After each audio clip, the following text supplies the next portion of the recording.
Hey everyone, my name is Andrew Davis, and you're watching Conversations in Pop Culture. And yes, I am Scandalous like an Ashley, and I have with me cosplayer Rob Ez Cosplay. So welcome to the show. Thank you very much for having me. It's awesome. Yeah, no, I'm excited to have you on. Obviously, I like a bunch of your cosplays, and we get into a few of those. But I am curious. Before we get into too much on who, why don't you figure out how to just quickly introduce who you are before we get into some of your cosplays and a bunch of other stuff? Because there's people who probably do know who you are, but there's people who don't. And a quick introduction of who you are before we dive into everything that you've done, because you got some really interesting cosplays, to say the least. Yeah, thank you very much. So my first name's Robert, but you can call me Rob or Rob. Use my tag if you want. So I'm in Houston, from Houston, Texas. Been cosplaying since 2015, um, and yeah, I've been pretty much going. I love going to cons. I love going to traveling around the state of Texas, and yeah, it's just really fun to interact and be with uh, like-minded people that just love many types of either video games or anime or So, so, what so have you. let's talk about this a little bit because obviously, if you've been cosplaying since 2015, Mhm. how'd you get involved in cosplay? Because everybody has a different way how they've gotten into cosplay, Mhm. and everybody's journey into it is a little bit different. So, how did you get involved in the whole cosplay world and scene and all that stuff? Yeah, so I've always been like when I was little, I would used to always dress up for Halloween, every year, and like coming out through preschool and elementary school and all that stuff. But I never really got into or figured out what cosplay exactly was until I'd say about I was in my teenage years around let's say 2008 or something when I had seen something about San Diego Comic Con and I just saw like all of these people with in like many different types of costumes and it was just amazing. I couldn't believe it at first when I first saw it. So I always had thought in my mind that I would try and do something like that one day. So eventually went through uh, college and stuff after I graduated high school, and my university, Texas A&M Kingsville, we had a sort of a local con going on called Gato Con. So it was let's see, it was an acronym. So it stood for Gaming, Anime, Trading Cards, and Otaku stuff. Um, so pretty much with all that, it was just like a local con. And, everybody got together, and that's when I saw people cosplaying again. So I was like, wow, I really want to now. I really want to be more motivated and get into this. So I'd say around I was in between uh, semesters at the time, and I was taking like a year off just to build up my savings and whatnot. And that's when I finally first got together some parts of my cosplay, which I had just decided my first cosplay would be of Monkey D. Luffy from One Piece, and that's when I started getting everything together for him, and I figured I would go with a couple of my friends to an anime convention that was going on in San Antonio called San Japan. Uh, so back in 2015, it was San Japan 8-bit, I believe. So that was like one of the first big conventions I ever went to in Texas, or pretty much ever. So that's when I pretty much wore my Luffy cosplay all 3 days. So it was really Yes. neat. So let's talk about that because Yeah. obviously One Piece, everybody knows One Piece. Mm-hmm. And so, what was that like? Because even what was like building this out and creating this like, because again, it's always that first one that is sometimes the hardest or the most complicated because, well, it's your first one you're doing something with. And so, what Mm-hmm. was that like piecing it together or building it or even creating it? Because I hate to say it, I'm going to say it the nice way I could say it, but like it's kind of like trial by fire might be the way to put it. Yeah. So I think it's it's a lot easier when you have one, you have someone you love, like you like him as a favorite character. He's like one of your favorite characters. And then the other thing is, how lofty of a cosplay could it be? Like with him, for example, he's just in a vest with shorts and sandals and straw hat, obviously. So, it's not too difficult of a cosplay just to get like things together and um, just buy different things here and there with whatever you have, and then just I feel like just putting everything together just makes it all worth it. And I was just amazed at like how many um, people complimented me on my cosplay, because the vest I had gotten for him, it was kind of a little more formal than what he usually has.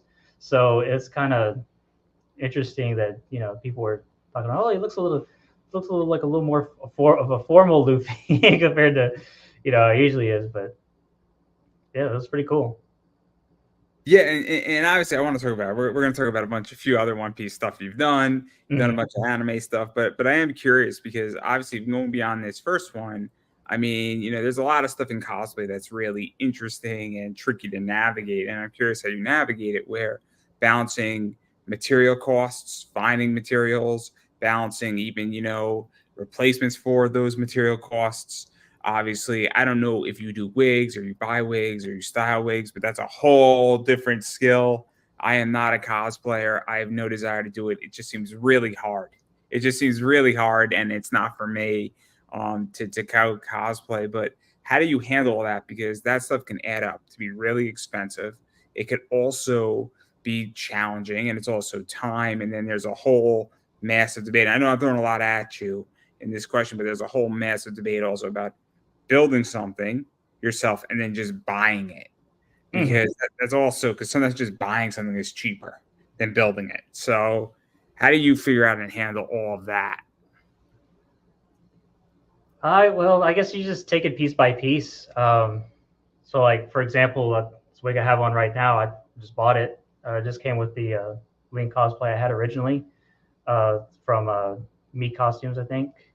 And I just it's really cool because I just have to style it, just like a certain way, or just take like a wig brush or whatever, and you know, I can use it for this cosplay, Link, or I can use it for Sanji, for example. I use it for this too.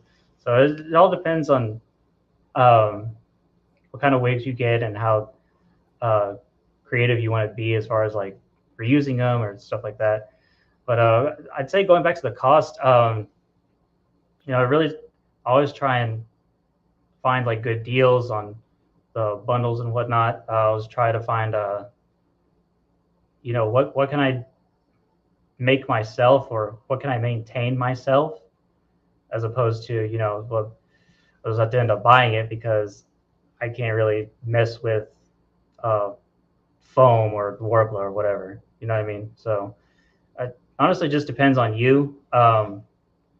It can it can get pretty expensive, but I'd say I always tell people just start out with something that's comfortable, that that um, it'll be like cheaper for you in the long run, and you'll reuse it as well, because that also goes a long way into um, investing in your cosplay as far as long term goes.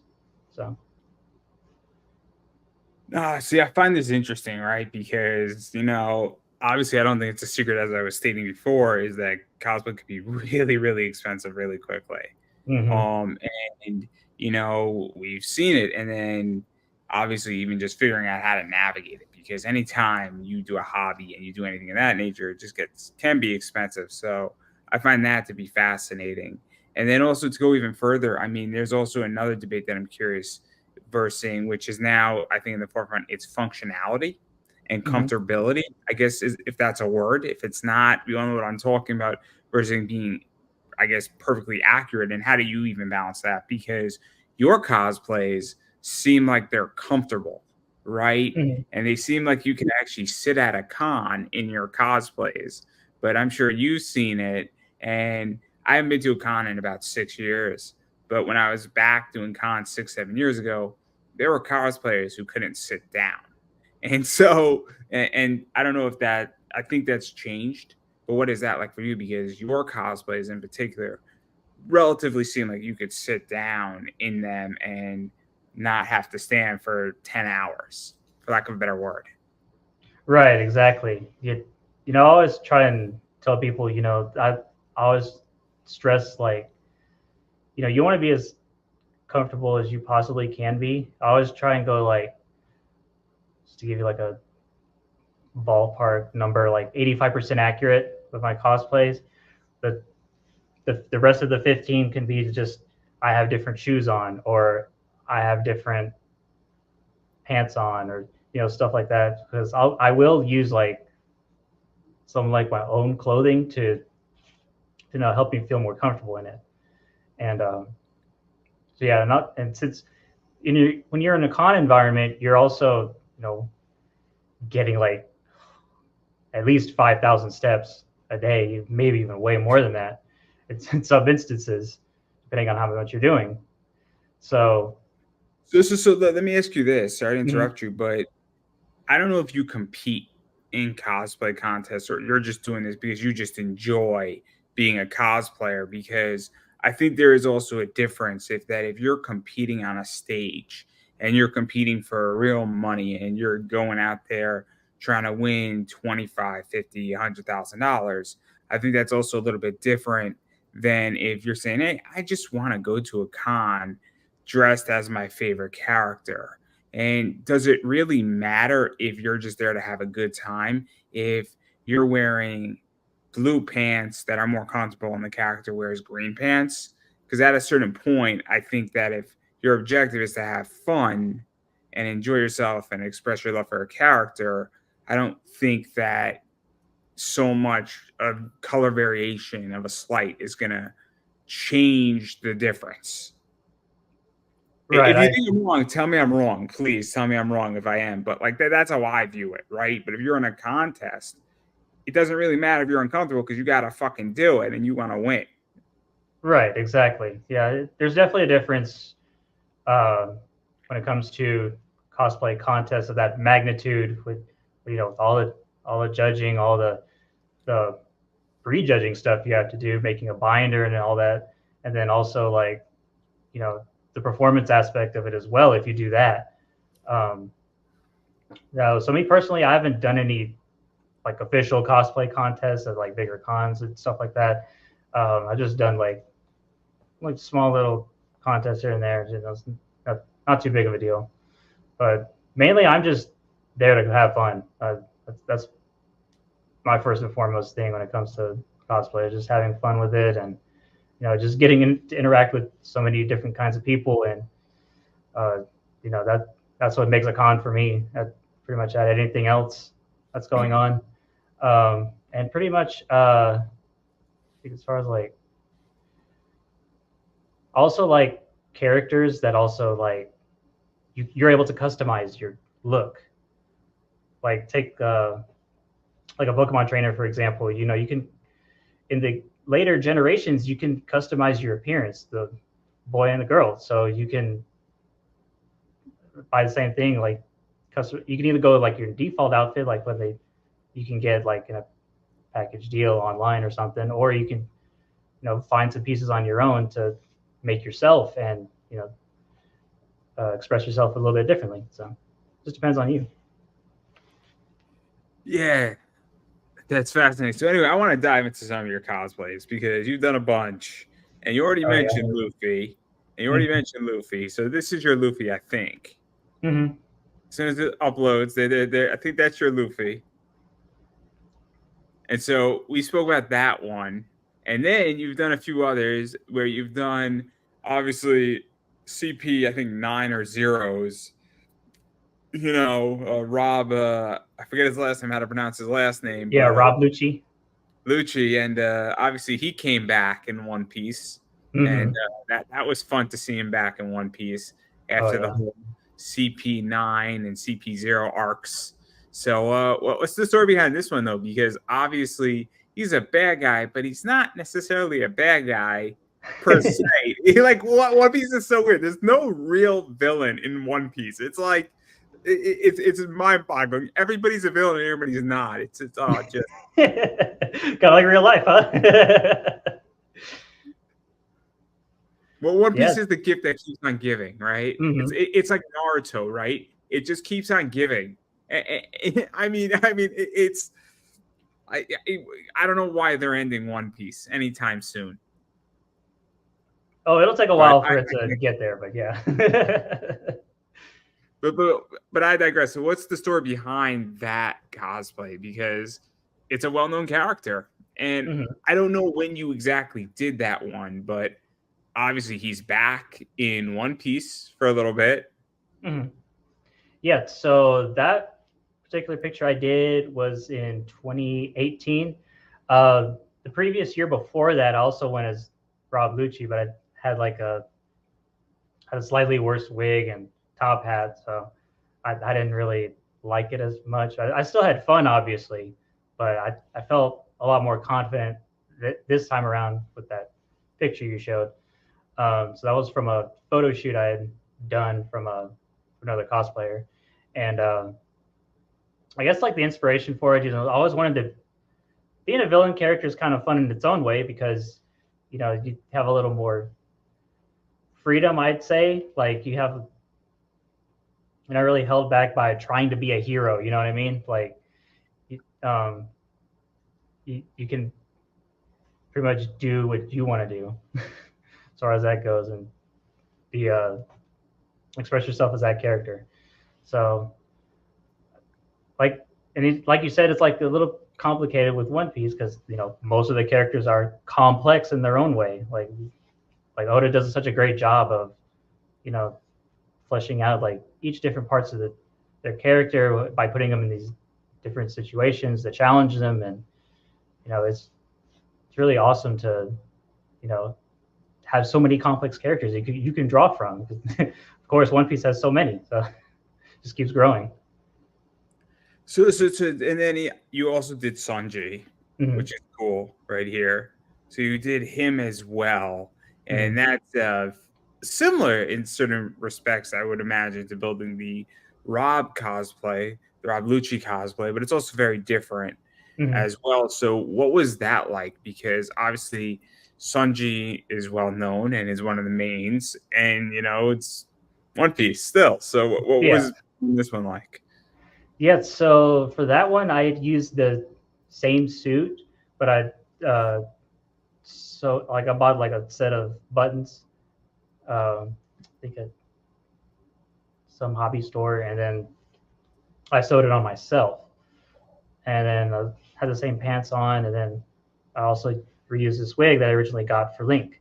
So for that one, I just really love that his backstory and all that. Like I just love the fact that he worked super hard, at trying to get better at cooking just because, um, just to make his mom feel better. So it's really a great story, and um, yeah, that's pretty much what I like about him. He's badass too with his kicking as well. Like I love his fighting style. And so, I mean, you said it before, and then I also want to touch upon this: is that what is it even like though? Because obviously Sanji hasn't left One Piece and has always been in the main, and then obviously we had the Big Mama arc and the Vin Smoke arc and all that stuff.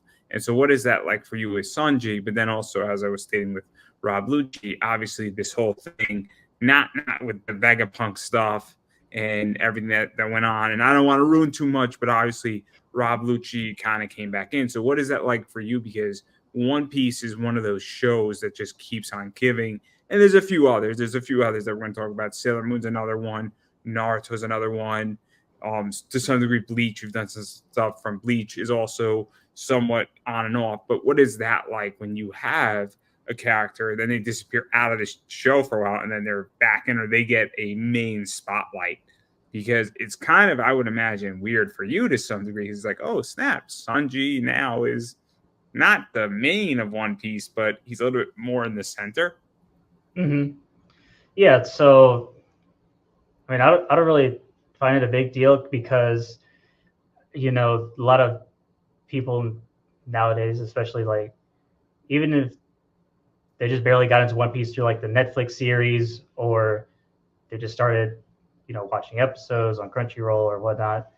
I I think One Piece characters themselves, just have like this ability to like just grab people's attention to the point where, no matter what point of the series they're in, like people still be amazed like that you cosplayed them, in this particular outfit or, you know, like with Rob Lucci's just like his CP9 outfit compared to as he is now with like his all white suit and everything. So, it's I think, to me it doesn't really bother me too much that, that I have to like stay current or whatever, I can always reuse, you know, what I had and stuff. And, people will still enjoy it because they still remember that particular part of the arc or the series. So, you know, pretty cool in that aspect, especially with something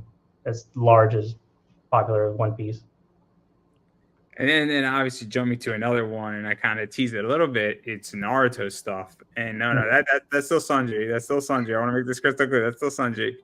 This is the Naruto stuff Yeah. that you've done, and what's the story behind that? Because this character kind of gets killed, but is still relevant, and I don't know how to explain it. It's like the what is it? Didara, I think is how you say the name, right?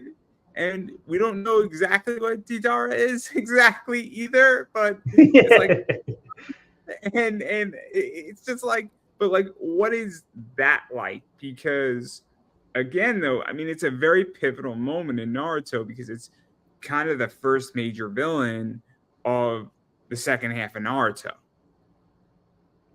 Yeah, so yeah, pretty much that whole group, the Akatsuki group, is just, um, they have their own like overarching presence, and especially in Shippuden. But just as far as that goes, like he was probably my favorite character. He's very eccentric and uh, weird, and how he is always so passionate about his art of making things explode and just creating things with his mouth hands. It's just so funny. But yeah, I mean, let's just say you just went out with a bang, literally. So what is that like? Because Naruto is one of the big three, Mm-hmm. and One Piece is one of the big three, obviously, and then we got Bleach, which we're going to talk about in a second here. Mm-hmm. But what is it like? Because that character, I feel, doesn't get as much attention as an Itachi or a Pain or a Hiden or or Conan or I'm trying to think of a few other members in the Akatsuki off the top of my head. It's been a while, but the point Yeah. is this character doesn't get a lot of attention, right? So, Mm-hmm. like, what is that like? Because I think it's interesting when you dive into that and you start doing characters that are part of a major show, but aren't at the front and center, and then kind of come and go really quickly. Mm-hmm. Yeah. So I just kind of like that. I want to give those kind of type of characters a more of a spotlight as far as like compared to the other ones. Because some of the popular ones I do like, but I don't like them enough to cosplay. You know what I mean? Like they have to be like somebody I like really enjoy, and I pretty much loved his antics and loved the way he was. So, So let me ask you this, because I haven't been to a con in a while, but when I was at a bunch of cons doing presentations and going as a fan, I would see so many Harley Quinns, right? I would mm-hmm. see so many Batmans. I would see so many things that like I'm like, okay, this is like the 90th Harley Quinn I've seen this weekend. Yeah. And after a while, you kind of say, I'm getting sick of this. But then I would see somebody doing Static Shock, right? Mm-hmm. So, you know, David the Smiley, and we're going to talk about that in a few minutes here, Mm-hmm. with particular cosplay. But I don't want to spoil it yet. I don't want to spoil it. But the idea is that after a while, you get, I want to see something different. And I don't know how you feel about it, but you also say, look, I want to be 101 at a con. And if I do, you know, somebody like Didara, you know, there's probably not going to be another one, or there might be one other person. There's 30,000 people at a convention that does Right. this. But if I do Monkey D. Luffy, there's going to be 500 Monkey D. Luffy's running around. And did you feel that, hey, you know, I want to be slightly different? Or is it that you just say, I don't really care. I just want to do the character because it's complicated right now, I feel, with this, Mm-hmm. because social media elements to this, there's Instagram elements to this, there's also what do I want to do. And so I don't know how you even approach that, or if that just doesn't come across your mind. It's like, fuck it, I want to do this character, and that's the end of that discussion. Yeah, so I think most of the time it's just I really want to do this character, and yeah, I understand like there's going to be a lot of Demon Slayer cosplays. There's going to be a lot of Genshin Impact cosplays. There's going to be a lot of cosplays out there that you know popping off right now, and my main focus is just doing the things that I love and me showing that to the world. You know that's mainly why I created my cosplay account, and that's mainly why I even cosplay in the first place. You know, I just want to show people stuff from my childhood that I really enjoyed, and you know, Naruto and One Piece and Bleach and all different anime were a part of that. So I definitely want to give a spotlight as far as that's concerned. But I guess it just depends on how much I love a certain character, because I think Naruto's pretty cool. Not gonna lie, I think Sasuke's probably a little better, but you know, I love the Akatsuki more. Like, let's just say it. I love the Akatsuki more. That's funny. That's funny. I mean, look, you know, I'm a wrestling fan, and Mm-hmm. I love John Cena. I think John Cena is great, and you got to give the guy Mm-hmm. mad respect. But I'll be honest, I like seeing the bad guys, and I like the heels a lot more. Like John Cena versus Edge back in 2006, Edge Mm-hmm. was way cooler and way more interesting to watch because he has Lita on his arm, and he might hit you with a steel chair. And it sounds weird, but you're like, what is Edge gonna do to cheat in a match, win a match, get out of the match, and do something ridiculous? And that's what was great. And Mm-hmm. so and then it opened up a lot of attention for a lot of crazy stuff that happened in Monday Night Raw, where like John Cena threw Edge into the Long Island Sound. And it was ridiculous. You're like, holy shit, we're throwing people into water now. This is amazing. Like, this is real shit now. And Mm-hmm. you had to have the villain to make the hero do something like that. So, like, I get it. I get it.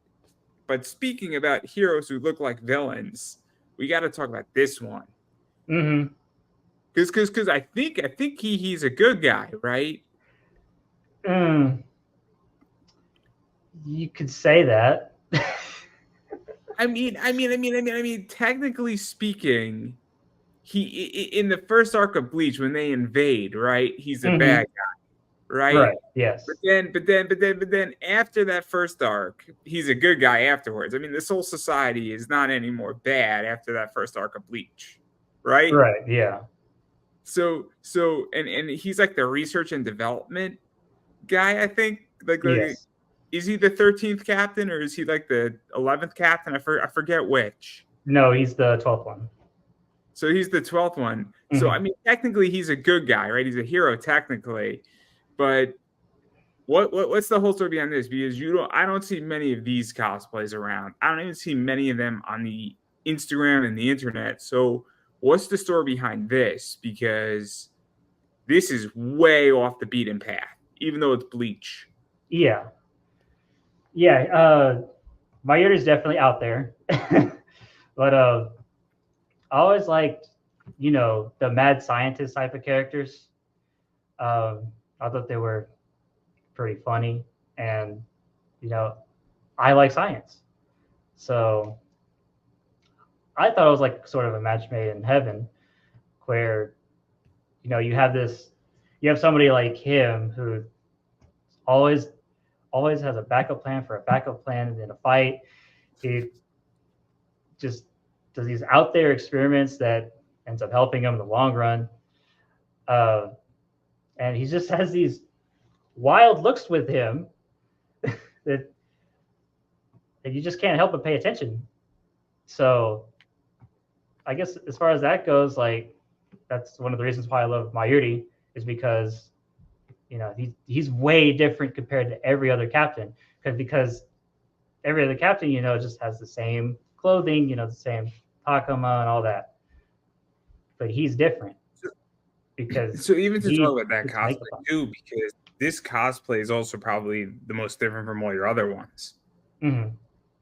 Because I don't think any other one uses face paint on your face. Yeah, that much face From paint. what Yeah. I've seen. So what is that like too? Because when you're painting your face, and correct me if I'm wrong here, and I'm going to make an assumption, but I think I'm right on it. And if I'm wrong, feel free to tell me so. But you have to probably plan for that, meaning that you can't do that cosplay on a Friday. Maybe you can, I don't know. But when you're body painting or you're painting yourself, you have to figure out when you're going to paint yourself Mm-hmm. appropriately. And then also you got to plan saying, I got to put this on. And when do I want to do that? And even when you're setting up for a con, if you're going out on a 3-day con, it might take you an hour to put on that cosplay versus Rob Lucci might take you approximately 20 minutes. Mm-hmm. And Yeah. also getting it off is a different thing too, because Uh-huh. you may not be able to change out of that bleach cosplay if you want to divide a cosplay into 6 hours and 6 hours at a con. Mm-hmm. Right. Yeah, you definitely just have to do that one cosplay, see how long you can go with it, and then once you're done, you're done. Like just relax for the rest of the day. But yes, you're right. There is quite a bit of planning involved, like mentally as well, because like you have to um, make sure you have at least most of your day clear, so that way you have a comfortable amount of time to where you can confidently put on makeup and put everything else on. So, but yeah, I think back then it took me like an hour at least just to try and get everything right. But I think the most recent time I did it, which is last year for a photo shoot, um, I was surprised. It only took me like about 30 to 40 minutes. So I think it's just a testament to how much I've grown as far as like um, You have leveled preparation up. and stuff. Mm-hmm. Exactly. No, because I like this one a lot. And I like the fact that it's just out there and it's just Yeah. trippy. And I like the fact that it's kind of just like it's bleach and it's kind of like, okay, we're definitely looking at something that is a little bit out here. And this is not the normal captain here. And I like the cosplay a lot because I think it's cool to do things that don't get attention Mm-hmm. in certain respects. So you have that. But then I do want to talk about my favorite anime of all time. Mm-hmm. And there's two actually. So I want to talk about the franchise that's arguably the greatest franchise, and it's Pokemon.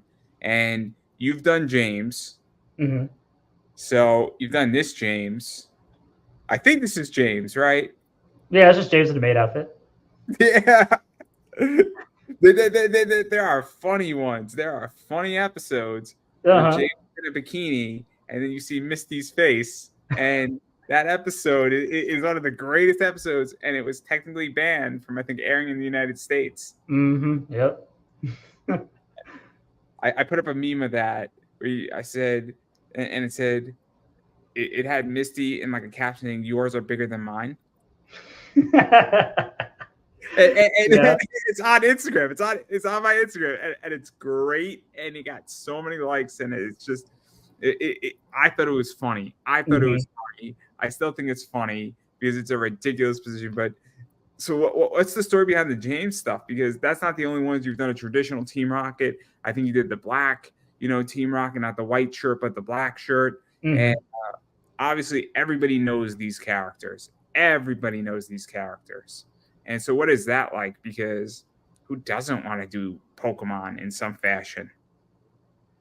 Yeah. So like I said, I like mixing it up a little bit during a change up, if you will. Just going with a villain. Just um, I feel like there's a different kind of freedom with it as compared to being a hero character. You're being a hero. A little more confined in what you can do. Like it's still going to look awesome no matter what. But I think with a villain, you have a little bit of more freedom and creativity to kind of do what you want. So also with him, I just love him as a character. Like he never had to catch a Pokemon with a Pokeball. They just instantly went up to him and they're just so friendly with him. Like he's the real Pokemon master, like straight up.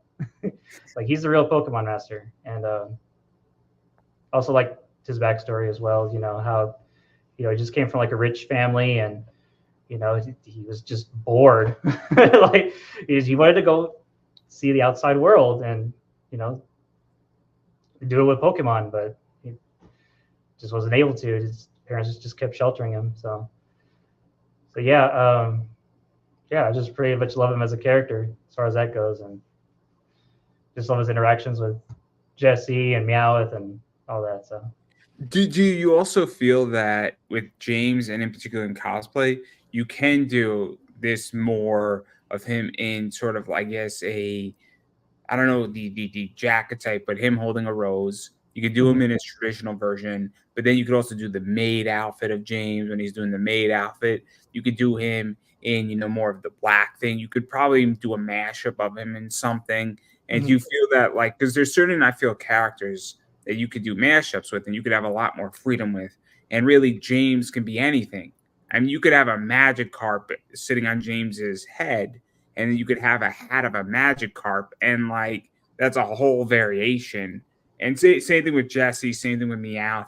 I mean, I got a cosplay for you right now. You could do Victory Bell like on top of James because that happens Yep. all the time, right? And but like, do you feel that with James, like you have an infinite amount of freedom? Because that's what it seems to me with certain characters, that you have infinite amount of freedom with them versus, you know, Luffy. I don't know how much freedom you have with Luffy. Um.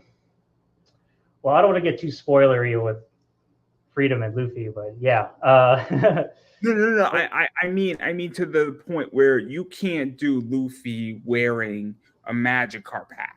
It doesn't. Oh yeah, In which, yeah. With like, like I don't know what you can, like. You could mash up Luffy a little bit, but you really can't. Like with James, you could have James in a maid outfit. You could have him having a Magikarp eating him. You could have him riding a Gyarados for all mhm. you want. Like it all makes sense, right?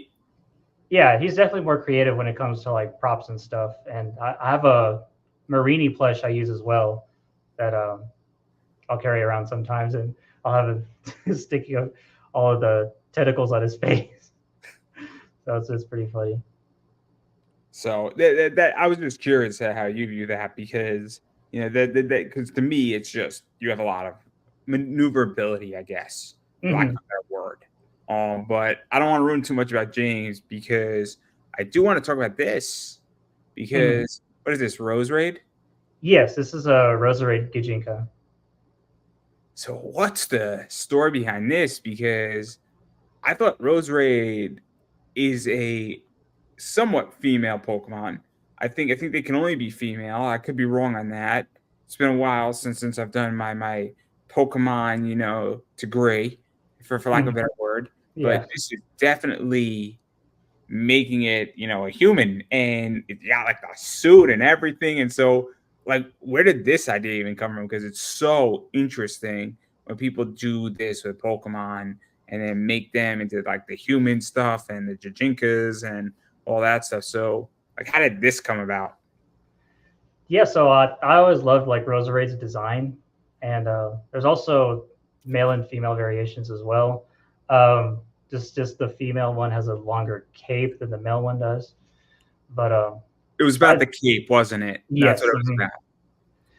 yeah. So I think with that, I always loved Roserade's design, and um, I just wanted to emulate it as much as I can. And what I picked up right away is that I could do like I could like have a vest and uh, just get like a usual cape, and then cut it up to make it look like the leaves, and just have like an undershirt underneath where I can sort of match the Pokemon design, and then the ascot would be just like the gold you see around its neck too. So to go even further into this, because it seems very elegant, right? It's a very elegant cosplay. Hmm. Not to say like the James doesn't seem elegant. I'm going to show two more that obviously don't have that elegant component to it. This almost has like a ballroom feel to Hmm. it. And it almost seems like a masquerade type cosplay where if there was a cosplay ball, this would be the one to wear. And Yeah. so what is that like? Because that's also very different than I feel your others, where the others don't have that, like, we're going to prom type of feel Yeah. to it. Like, that's exactly how it feels. Yeah. So like, and I'm not trying to be funny when I say it, and I realize how kind of funny it sounds, but like that's what it seems like this. So like, Hmm. what is that? Because between the bleach one you did, the rose raid you did, and there's a few others that you've done, like you're covering a lot of, I guess, talent and skill sets. And what is that like to kind of, I guess, challenge yourself a little bit and also have versatility and diversity in what you present out there? Because I think that is crucial right now in everything, let alone cosplay. Oh yeah, absolutely. I always try and push myself in different ways, to be more creative, more versatile in what I want to do as far as cosplay goes. Um, so I always try and figure out, always trying to figure out the inspiration that comes from what the character shows me, or what kind of vibes I get. So, like you said with Rose Raid, for example, it's way more formal. It's more of a ballroom type of thing. And matter of fact, I have worn it at cosplay masquerades before. So, it felt like I've said before, like a match made in heaven, where you know the design obviously calls for, you know, like it's more like a masquerade, the ballroom type of feel, and um, obviously with what I put together, I showcase that, how what the vibe I was getting from. No, I love it. I think it's great. And then obviously you got two more Pokemon cosplays that I want to talk about as well that are not as masquerade-esque, for lack of Yeah. a better word. But we got Blaziken, which Hmm. is always fun. I think this is Blaziken, right? Hmm. So what's the story behind this? Because this is just fun. Yeah. So Blaziken's one of my favorite Pokemon, top five at least. Um, I always at least try to have one, and whenever I was playing in third generation, Ruby, Sapphire, Emerald, and yeah. So this one in particular is his Mega Evolve form. So I really loved that when X and Y came out. Just the design of it looked so badass. I loved it. So I always wanted to do a Gajinka of that one too. So that's pretty much where that came from. And I just love his fighting style as well. And the fact that he's also a fire type, fire and electricity are pretty much my favorite elemental types, as you probably could notice from all my cosplays. So. And then the other one I want to talk about with Pokemon is Pokemon Coliseum. Yes. Which is, I think that was a GameCube game, right? Yes, you're correct. So what's the story behind that? Because that's the game that's always forgotten in Pokemon. But what's the story behind this? It's a fun game. I enjoyed playing it.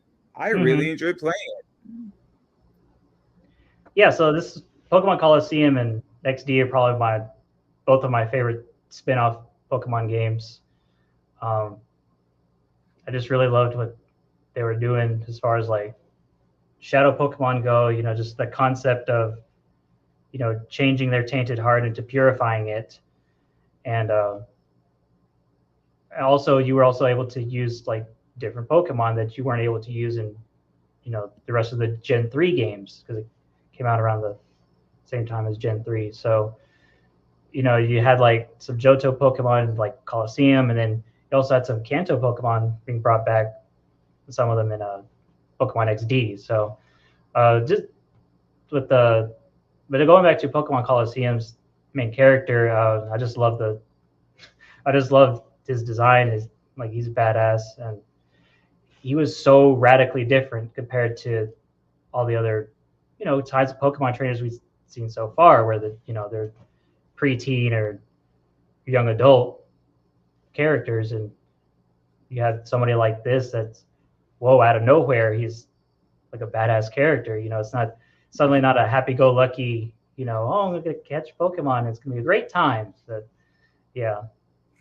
Well, I have my own theory on Pokemon, and I really think it is that I'm working on a panel about Pokemon and government, and I was a poli-sci major, and I think in Pokemon Kanto and Johto, you are essentially you are almost like a FBI agent / special police, jurisdiction, or you're granted a free jurisdiction component where all the gyms are governorships. So your job as a Pokemon trainer is to go and build a team and thwart Team Rocket. And in order to do that, though, you also have to prove that each time you get a gym badge, you're getting further and further access to travel freely in the world. And but the town is run by the gyms, right? So that's the governorship. So a gym leader can do whatever the hell they want to do, and they control their area and their town. And so that's what I think is interesting about Pokemon is that, so I don't think you're a happy-go-lucky kid. I think you're deceived in Pokemon, and they didn't really want to hire a true veteran to do the job when they could hire a 13-year-old to do the job for them. I think they made an economic decision in the game. And I think this was issued by the Elite Four, because they're like, we have budget cuts, so we need to make decisions here. So we'll just have a 13-year-old do it, and if it fails, well, we'll find another 13-year-old to do it. Yeah, exactly. I think that's my theory. That's my theory. I'm willing to stick with it. Some people might disagree, but I believe that sometimes in life, you got to take the cheapest option, and sending a 13-year-old to do the job is the correct job to do it.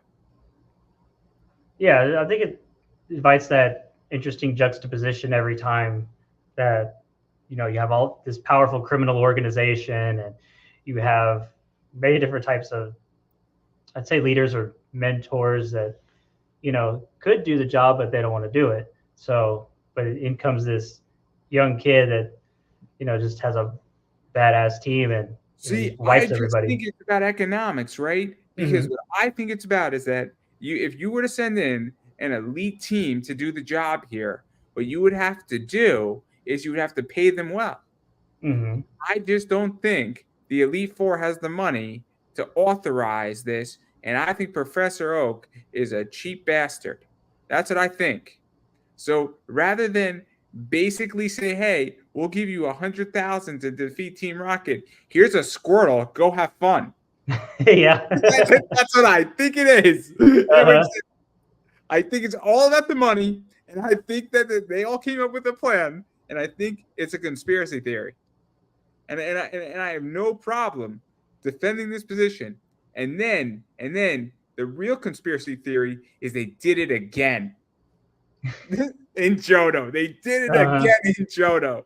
Because you fool me once, shame on you. Fool me twice, shame on me. And then the problem is that in Johto and Kento, you should have known better in Johto. At Mm-hmm. the end of Johto, that you were being deceived. In is it Hoenn is the third generation? That's Yes. a Uh-huh. separate region. So they didn't know any the wiser. So it's Yeah. all right. You get fooled again, but it's a new thing. So they could pull the trick off again. But in Johto, I mean, you, the trainer, are just a dumbass. Because shame on you the second time around. Yep. Like somehow they came back. I don't know how. Oh my god! Just there's so many things I could say. So many things I could say. But apparently I didn't know that in Gen 3 that if you beat the Elite Four afterwards, you can go back to Professor I think Elm and you can get like a Cyndaquil, a Trico, and you can get something else. And then you can get I think the third time you do you can get like a Charmander, Squirtle, or a Bulbasaur. Mm-hmm. I didn't know that. I did Yeah. not know that. Yeah, that was really cool. I think that was an emerald. Yeah. I did not know that. I learned that the hard way. I just showed up one day like, would you like a Cyndaquil? I'm like, yes, I would love a Cyndaquil. It was great. Yeah. I would love a Cyndaquil. How did I not know this? Mm-hmm. But I digress. I'm a big Pokemon fan. Um, Pokemon is amazing, and I love Pokemon. Oh yeah. But I do want to talk about the other big one that is also a gift that keeps on giving, and this is Sailor Jupiter. Mm-hmm. So what's the story behind this? Because I'll just say the quiet part aloud. I think Sailor Jupiter is a girl. Yes. Yes, she's a girl. I don't think you're a girl in this. No. So what was this like gender bending? Because that's what I think is super fascinating is that what was that like? Because it's always fun. I mean, we've all seen the guy, a Sailormoon with a beard, right? Mm-hmm. Yeah. This is not that. This is, I feel, like a full on taking a serious approach to Sailor Jupiter Mm-hmm. as a guy. I don't know how to say that any other way. Yeah. And that's fascinating when somebody actually takes a serious approach to it versus, I guess, a comedy approach, for lack of a better word. Yeah. So I guess with this one, I just wanted to do her justice because she's one of my favorite characters. We almost have the same birthday. I was just born a little 3 days earlier, but we both Sagittarius signs, and I find a lot of common with her. She's pretty independent. She's also pretty headstrong.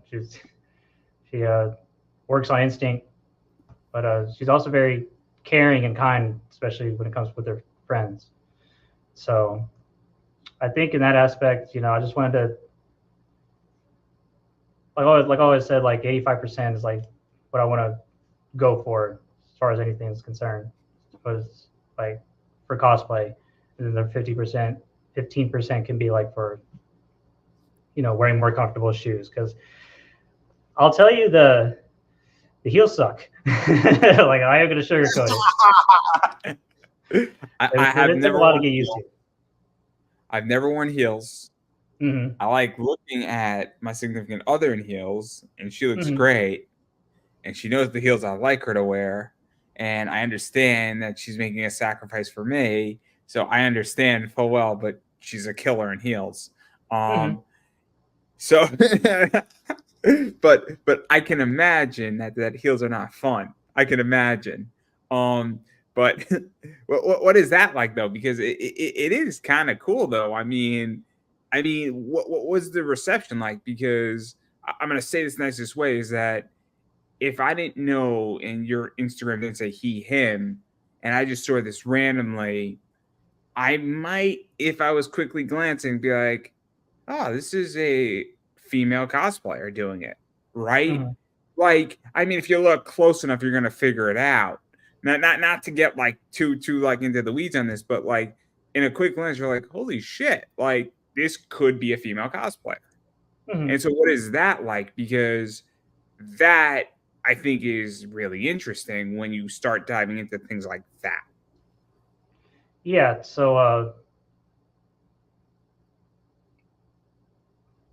I guess for me, I always grew up with watching like Looney Tunes and stuff, and I was kind of always look at like characters like Bugs Bunny, where he can be whatever the fuck he wants, and you know half the time when he's disguising himself as a lady, like it's usually because of a joke or because he wants to fool Elmer or whatever. But I think with me, I not really going for like the comedy aspect of it. I want to stay like true to the characters as I possibly can. So, I'll try and do my very best, whether with my makeup and um, just learning and practicing, just doing it. And yeah, I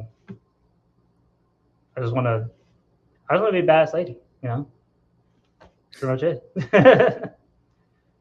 And then to go even further into this, because obviously I mentioned this at sort of the start a little bit and I was teasing it, but you have this one too, Mm-hmm. where you're Jupiter, David the Smiley is Venus. Mm-hmm. And what's the story behind this? Because there's this one, there's this shot here too, between the two of you. And so how did this come about? What was the story behind this?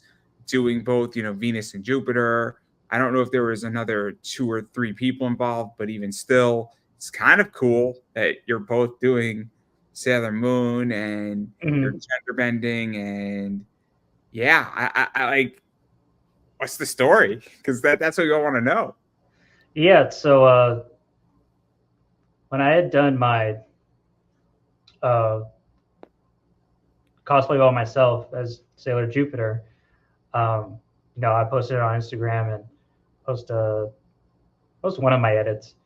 I think it was that one you showed me, and David had come forward with a comment like, "Hey, we should do this together sometime," because I'd done a photo shoot before where he was Mirror B, and I was Wes from Pokemon Coliseum. So we already had that good relationship between each other.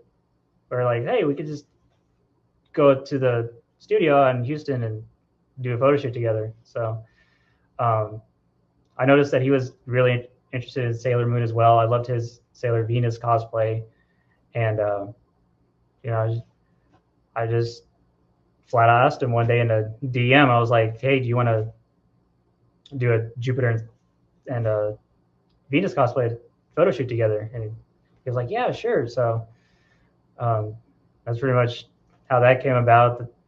Did it like about a few months ago. Yeah, it was in April, towards the beginning of April, and it was really cool. It was so much fun. That was pretty much the only time I had worn heels for that long. Because usually I'll just go in like Chucks. I have like green Chuck Taylors. So if I'm going like on a con, for example, I'll just walk around in it. So, but yeah.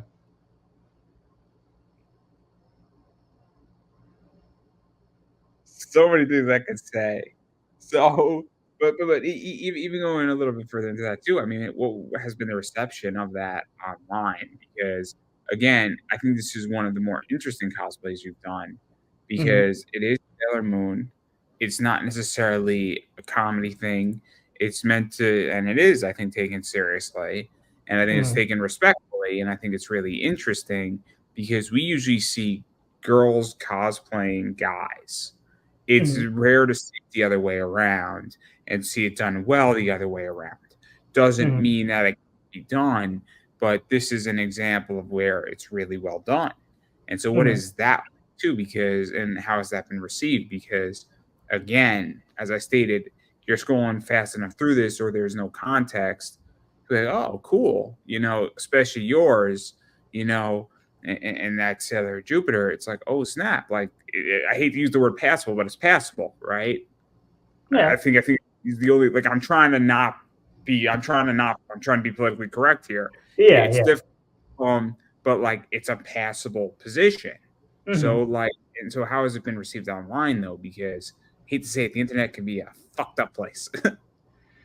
Yeah. Well, I think it also helps that that you cultivate um, your following to the point where you're gonna have like quite a bit of support no matter what you do. And I'm very fortunate enough to be able to have something like that.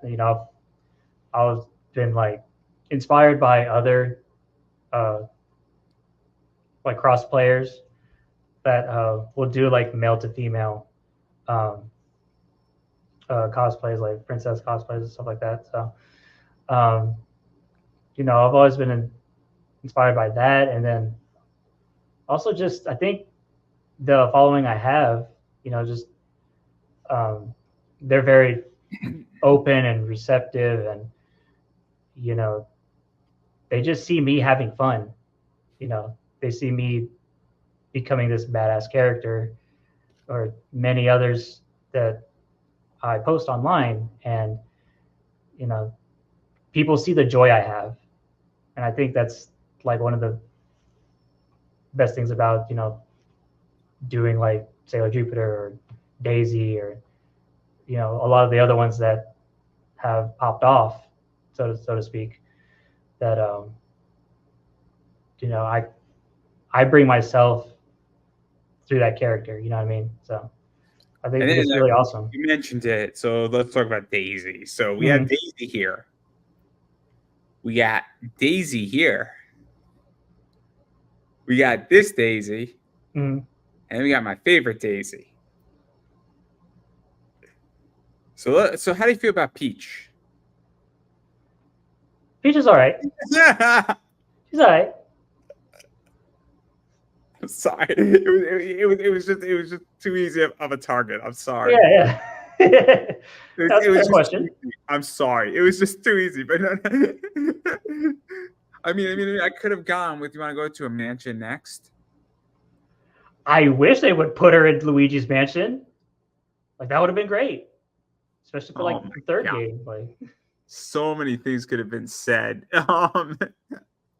Poor Luigi. The guy gets yeah, screwed. Poor Luigi, right? yeah. That was a hard game to beat. That was a hard game to beat. The first Mhm. one. Oh yeah. That final boss sucked. 7 hours to figure out how to beat him. And that was after I spent like 20 hours trying to figure out how to beat him in 7 hours. So it really took me Hmm. like 30 hours. But I like to tell myself that it took me 7, so I feel a little better. Yeah. But no, but talk about the Daisy. So like, what's the story behind Daisy? Because Daisy is kind of fun, I guess. I mean, it's, and you look like you're having a lot of fun with Daisy. Well, I mean, she is one of my favorite Mario characters, so that makes sense. I like I don't know, she just brings instant joy whenever like she's on screen. So like whenever I'm playing like Mario Party or Mario Kart or pretty much anything else, like you know I just want to pick Daisy every time. Yeah, no, I mean, it just seems funny. You also feel that it's just a positive character, and that Yes. that also helps too because nothing against, which we're going to talk about afterwards, which is Link. Link is not a positive character. No, the Legend of Zelda is not a positive game. It really isn't. There's a lot of strife in that game. There's a lot of Hmm. anger in that game. With Oh Daisy, yeah. it's just like I have this little vegetable in Super Smash. I'm going to throw it at you. And like it's just like she did a nice like dress, and then you double dash, and then it kind of flies up. You're on Rainbow Road, and then like her like she lifts up off the back of the car. It's great. Hmm. Or you're Daisy and Smash, and then you have the umbrella, and you're coming down nice and slow. It's Hmm. it's it's a very peaceful character, and she takes the umbrella, she just whacks Wario. It's great. Yeah.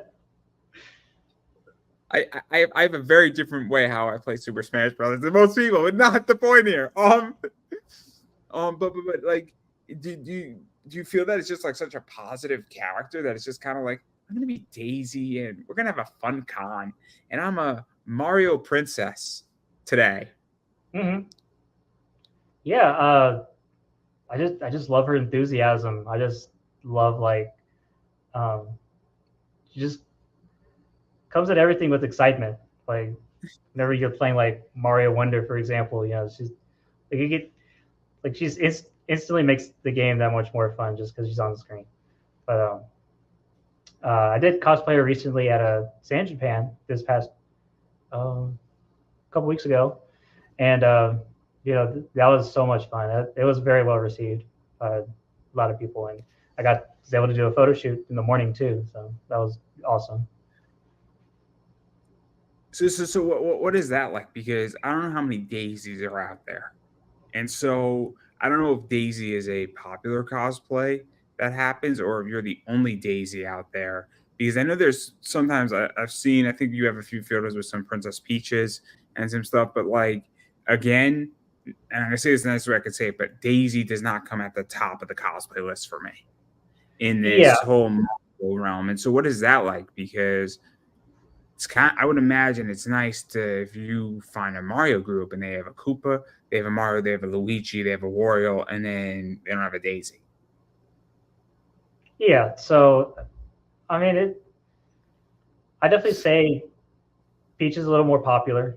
I'd say Rosa too in some ways, but like I just have fun with her. Like um, I think a lot of people share the same sentiment that Daisy should get a little bit more spotlight, and that despite what very fanatical people may say, like as far as from the Daisy fandom, like I think most people see like her as, like you said, a positive character, and she may not be the most popular here, like in the United States, for example, but she's still very much people see her still very much as part of the Mario universe, and you know people enjoy seeing her. Fair enough, fair enough. I mean, I enjoy your Daisy cosplay. I enjoy the Sailor Jupiter cosplay the most, the two you've done, where Hmm. I just like the fact that they're just taken seriously because Hmm. I've seen plenty of people do things in a comical way, and there's nothing wrong with doing that. But at the Yeah, same time, I'm like, I want to see a serious cosplay, or I want to see something. Maybe serious is not the right word, but I want to see something done in a professional or a more caring, loving way. It might be a good example. yeah, Uh, like something more authentic. yeah, that's a good word. That's a good word to use. But I do want to stick with Nintendo because you were Hmm. dressed as Link, and you've Yes. done a bunch of Link, and you have a bunch of them. So you have this one that you've done, which is the shield sword. I think this is quote unquote traditional Link. We could call it, for lack of a better word. We have this one, which I think is also somewhat traditional. Then Hmm. we have this one, which is a variation, and then we have this, which I don't know how you found the Triforce, but good on you, right? Yeah. Yeah. I'm sorry. I'm sorry. I can't help it today. I can't help it. Then we have this one too, which I Hmm. think is another version. Is that Breath of the Wild, or is this? Yes, that's the Royal Guard outfit. And so, so you've done like 4 or 5 versions of Link, and I might be Hmm. missing a few here and there, but what's this like? Because I don't need to ask you why Link, because we all know that we would just be linking things together here. So I've been waiting for Hmm. that joke forever. I've been waiting a long time. Time. Again, I'm sorry. No, But you're good. all jokes aside, but what is this like? Because at this point, when you're doing 3, 4, 5 versions of Link and you're variationing it out, you know, it's kind of cool. And obviously, you're a fan of Link. People love Legend of Zelda. Hmm. It's not something that I think is, you know, it has a huge fan base, and it's one of the greatest games of all time. The first one, and my favorite's Minish Cap. I love Minish Cap. Oh yeah, that's a great one. Yeah. I think Minish Cap is awesome. I Hmm. think Minish Cap is great. I enjoyed Breath of the Wild. I was not a fan of Breath of the Wild 2. Oh, okay. Yeah. Yeah, That's again, understandable. Breath of the Wild accomplished everything it needed to accomplish. Hmm. And I would have rather had a fresher new idea, but and then I love Ocarina. Majora's Mask is okay for me. Hmm. Well, one of the coolest tattoos I've ever seen is a Majora Mask being cracked open, and out of it his hunter comes. Ooh, that's pretty sick. It's on Instagram. It's Deadpan Tattoo, and I don't know them, but oh my god, just brilliant idea, brilliant idea. Like the crack Hmm. open the Majora Mask, and the hunter comes through. Oh, it Yeah. makes me want to get that tattoo because it's just like. But I digress. So, like, what is this like though to do so many different links? Because obviously, it must be fun. Yeah. Yeah, it's very fun. Like I said before, I like characters that you can like have different variations of outfits that you can wear, and you know, Link is no exception to that. Obviously, so right now, like I have on Twilight Princess outfit. You showed Breath of the Wild, the Royal Guard outfit, and also have the Champions leathers as well from TOTK. But yeah, I just love like being able to be versatile in cosplay and get to show my creativity with one of my favorite characters that I grew up with to play Do you most of the also games too. feel? Did you also feel that um, if you have 3 or 4 versions, one con might be more privileged or privy to the to that version of Link. Or there might be a situation where you're like, I just did this at this con and I'm going to another con in 3 weeks and it's only 30 miles away and I don't want to run into the same people repeating the same cosplay. And I want Hmm. to still wear Link because it's an easy cosplay for me to wear, but I'll do Royal Guards this time. And then you just rotate them out? Or do you feel that's a thing? Or do you feel saying, hey, look, Breath of the Wild is just for whatever reason really hot right now. So I want to do some Breath of the Wild stuff because that's what everybody wants to see. But oh snap, it's 30 years of the first Legend of Zelda game for the Hmm. next few cons that just dropped. I don't know if that just dropped or 35 years, however long it was. Yeah. Uh, all of a sudden, you might want to do that one. So do you feel that that's also a factor when you have that you could mix these in and out and that you could have a good time doing that? Because I don't know how you feel, but I don't like to be stale, right? Just Right. in general. So and as an interview, that's why I want to do cosplayers, comics, wrestlers, people in other areas because it mixes things up. So Hmm. like if I do somebody in comics, on a Tuesday, on a Wednesday, I might want to do a voice actor. So I'm like, okay, cool. He hasn't done like now we have diversity and it's not the same questions being asked.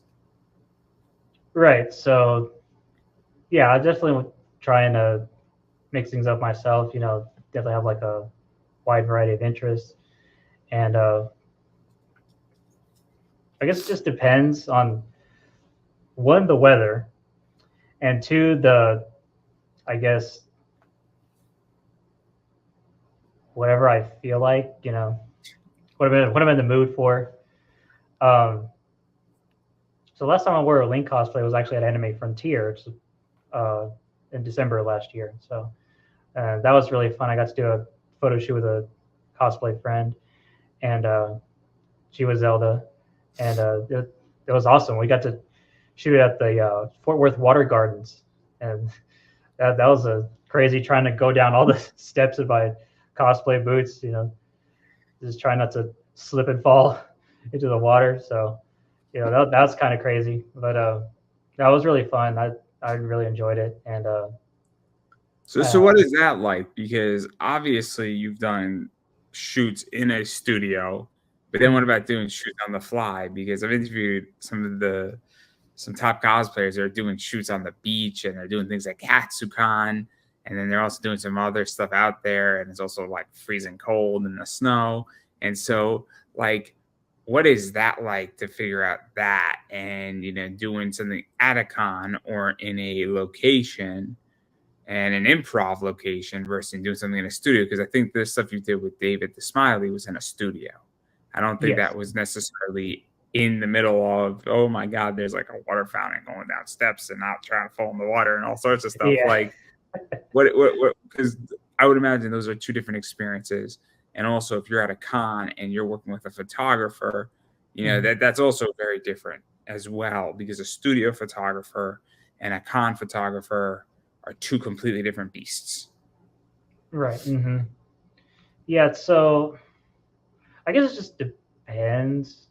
For me, like, I do enjoy like outdoor photo shoots more, just because you're able to use like natural light as well as the typical flash stand that they have as well. I definitely prefer like fall, winter kind of weather where it's a little bit cooler, because obviously there's a lot of can get hot with a lot of layers, obviously. So,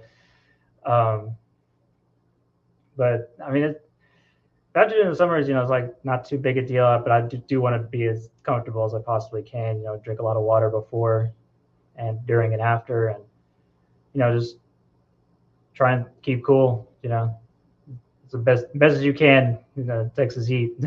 So Yeah, I live in Connecticut, so I know nothing about Texas heat. yeah.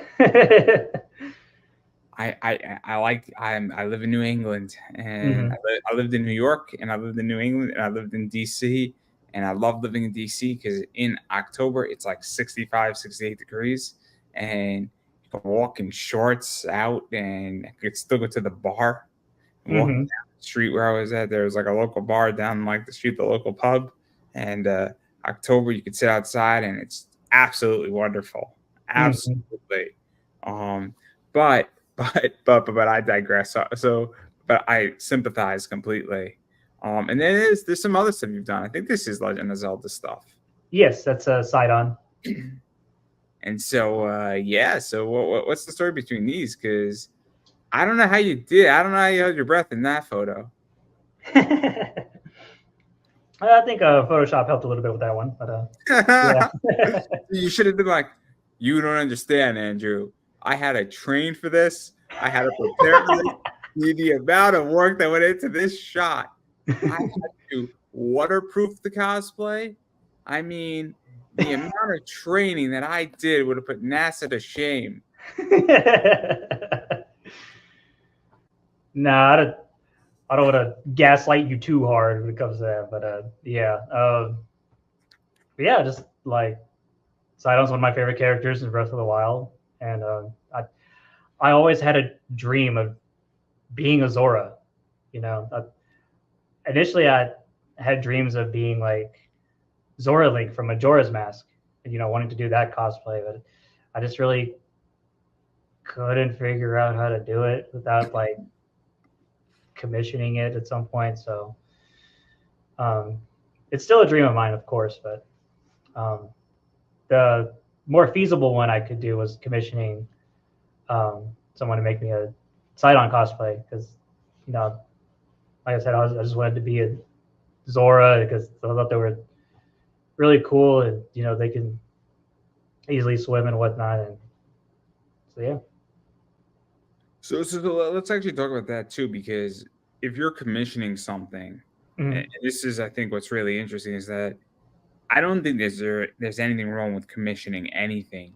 And whether you want to commission something, you want to commission a piece, you want to do whatever you want to do.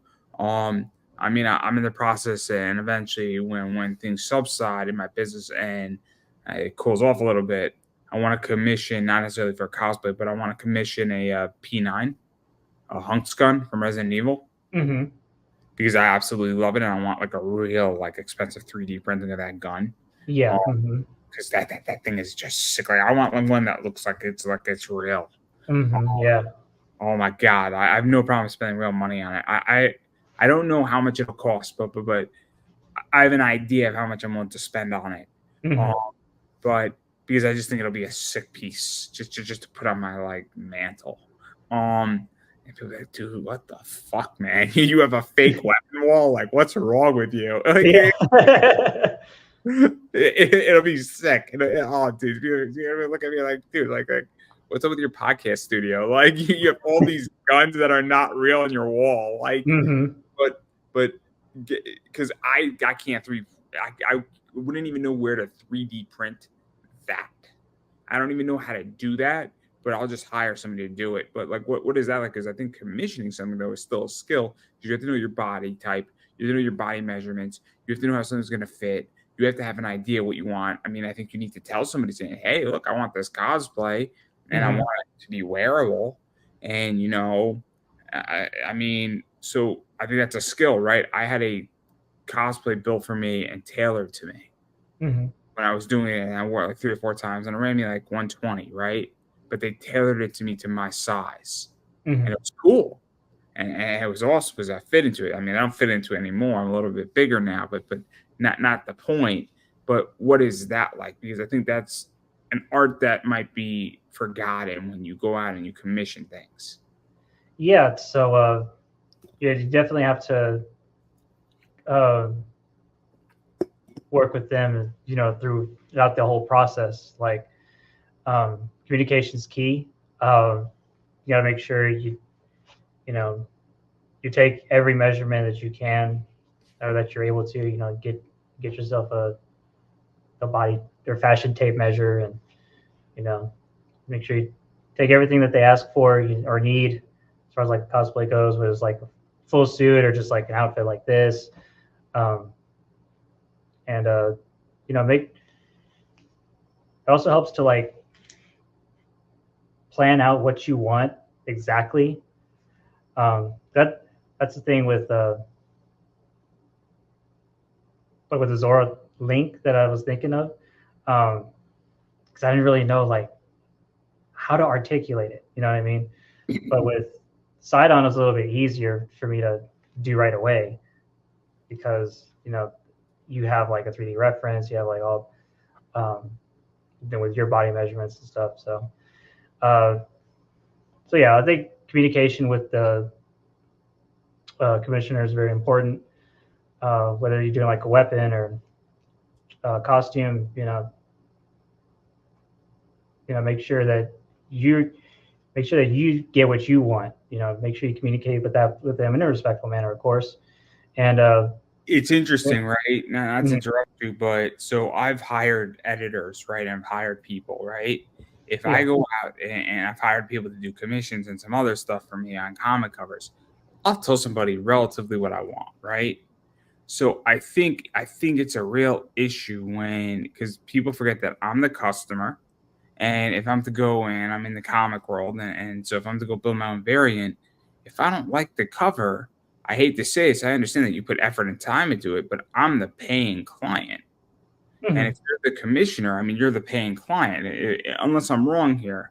But I think you're paying for a cosplay. So, if somebody shoots you a design and you don't like the design, you don't have to be a dick about it. We can say, hey, look, I don't really like the way the hood looks mhm, because it's your money. right. And so I think that that's a really interesting point that people forget is that you're asking person B to commission it and you're person A and you're paying person B to do the job. Mhm, So I think that that's something that people sometimes forget that mhm, you're the client and the client has to be you don't have to be a dick about it. Be like, your right. work sucks. Why would you do that? How dare you? You don't deserve to do that. Like you should Mhm, be ashamed, and your mother should be ashamed that she even allowed you to do X on this thing. Like you don't need to be that extreme. But yeah. I also think that's a really interesting point. So I'm actually Mhm. going to throw that out. Yeah, for sure. You want to be satisfied at the end of the day. Um, uh, so yeah, like I said, communication is very important because between client and commissioner. Yeah, no, I agree. I agree. I'm glad it's very positive. Like Mhm. this. Yeah. I absolutely love the Daisy. It's gonna be like my favorite thing just to post in the middle of an interview with somebody. Somebody's just Uh-huh. really difficult. I have a troll every once in a while. I'm like, bro, you should just be like Daisy. Just be positive. Yeah, Enjoy. exactly. But yeah, so I know we missed a bunch of your cosplays. I know you've done a bunch of other stuff. Mhm. I think I missed like 10 of your cosplays easily.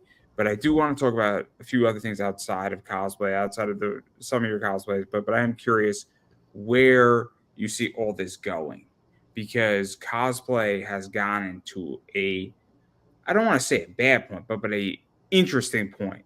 It's reached a, I guess, a pivotal or turning point or a shift. I'm not exactly sure what we should call it here, but clearly it has gone from, what I'm going to say is controversial is that pre-COVID, the upper echelon of the 50 cosplayers held a lot of power on a professional level.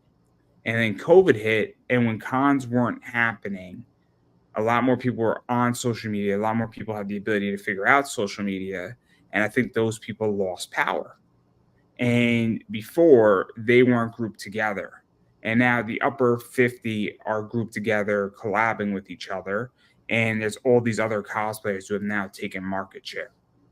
And not necessarily of Jessica Nigeri or Danielle Di Nicole. And I know Danielle, she's been on my show twice, Mhm. but to the point where those people aren't getting the social media engagement that they once got before COVID. Because I think people like you, people like Stalecorn, people like Barbie Sub, Paradox Cosplay, Mangaloo Cosplay have all figured out social media and have engaged in things. I mean, Sea Turtle's another one. Yeah, I can't think of her Instagram handle off the top of my head, but she started out with like 8,000, and I think she's got like 22,000. So like all these people have taken market share away. My good friend DJ Croft is another good example where he's taken market share away from some of these top cosplayers. And so I'm really curious how you feel, because I don't know how many subscribers you got on Instagram. So right now I have 1150. Double check real quick. I could check two very easily. So you don't have to check. I'll just pull it up on Instagram because it's gonna prove my point. Um, Yeah. my point that is I'm pulling your stuff up right now. Oh, I do like that. Oh boy, I'm gonna have to buy that tomorrow. Sorry, I get distracted. There's some good stuff. Um, but not the point. Mhm. So you have 1,149 followers. Yes. Mhm. You have a market now on that. Now you're not having 100,000 people, but you obviously have a market. But then you take a bunch of you, so let's say we took 100 people who have 1,200, followers. That's a significant market. Mhm. And so I'm curious how you feel about that because that didn't exist. I felt before COVID. No, you're right. I think it's a good thing. Don't I think it's a Yeah. good thing. I am interested in complete liberation, and I am an anarcho-capitalist. Mhm. That doesn't mean I don't want government. It means that I want anarchy and capitalism. Because Mhm. anarchy and capitalism is not anarchy. It's the idea that I want complete freedom and let the marks decide what the hell happened and who should rise and who should fall to the top. Mhm. So I am an anarcho-capitalist in this regard. It's worked well Mhm. for me, and it's not just Instagram and cosplay; it's everything after COVID. So I'm Right. curious how you feel because, and maybe I'm wrong here. Maybe I'm not seeing something that could very well be, but I think it's a good thing that the top 50 have lost power Yeah. I mean, because I because can definitely. I genuinely believe there was suppression, and I Mhm. genuinely believe they were holding back people from getting opportunities at cons. And now I think people are still being held back, but I think it is lessened. Yeah. I mean, I could definitely see your point as far as that goes. I've seen a lot more like say like well known but like smaller cosplayers to like be able to guest now at cons and get their names out there and stuff. So that's really awesome. You get a lot more variety of people that way, and be able to for them to share their craft as well. But I definitely You say complete the fifth. You complete the fifth. I mean, you don't have to answer this question because I get it. It's controversial. I have the ability to ask it, and I have the ability to answer it because I don't answer to anybody anymore. Yeah, but And I I was gonna on that, and I get that not everybody does. Yeah, I think things definitely were different pre-COVID as far as like the algorithm itself and how it worked compared to like nowadays where you kind of have to be creative, a little more creative as far as like doing reels, and having a couple more platforms to do on here and there. So it has changed quite a bit in that aspect, and Let me ask some you people have this. benefited more than others on that. So I suck at Instagram. All right, Mm-hmm. my Instagram is horrible. Instagram, I'll just put up comments and I'll put up some real stuff every once in a while, but I don't spend any time on Instagram anymore. I'll put up. I'll go through an Instagram thing where I'll put up, like 50 days worth of content, right? And I'll do it in like a week. It's terrible. But I'll just like spam the shit out of it. Like I think in December last year, like I put up like I think like 15 posts every single day. Oh yeah. And then I did, but like, and I was speaking to somebody, and she's like, "You use Instagram in the most unique way possible," and I'm like, "I don't think you understand that Instagram is a communication tool for me. It doesn't do anything for me. TikTok is helpful for me. Right. Yeah. TikTok is great.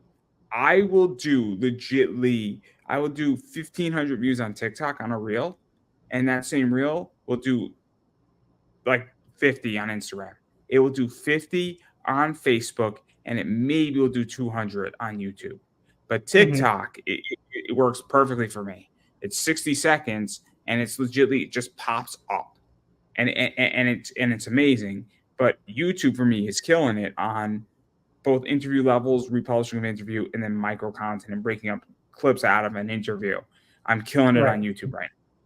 So like that's where I'm at, is that I understand, and I don't even promote my show anymore. I used to promote my show. I actually grew way more by not promoting my show. Wow, that's awesome. Because what I figured out is that instead of promoting the show, I'm going to tag my show correctly. Right. Tell YouTube where I want them to put my show in a suggested video. And that's what happens.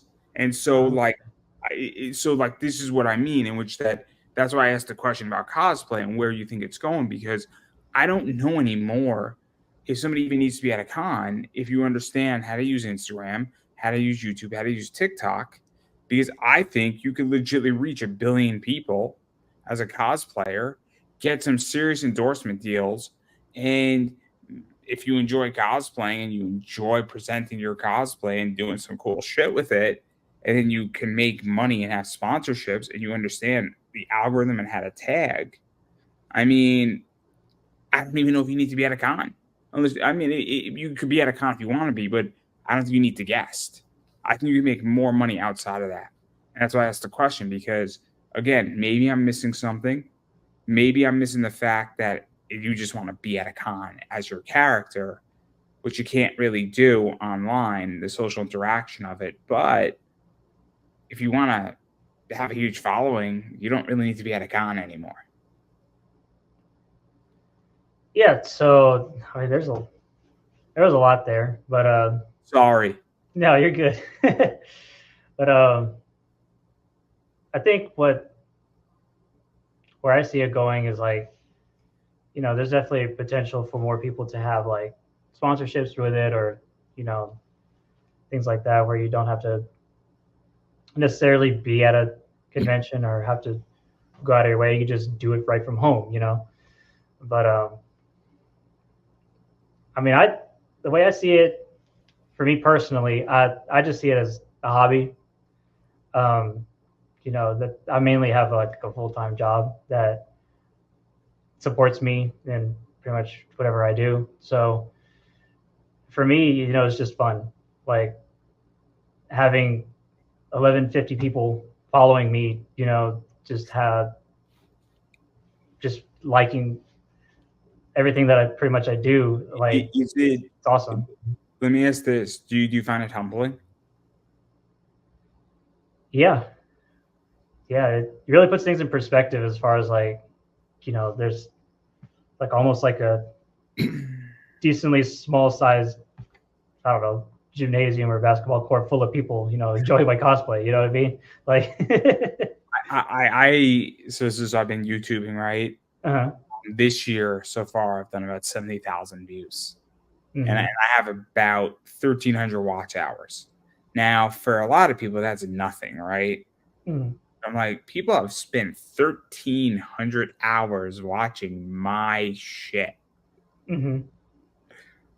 That's kind of mind-boggling, because Yeah. then you look at something like I'll go back to Monday Night Raw. Monday Night Raw is on 52 weeks and it's 3 hours, right?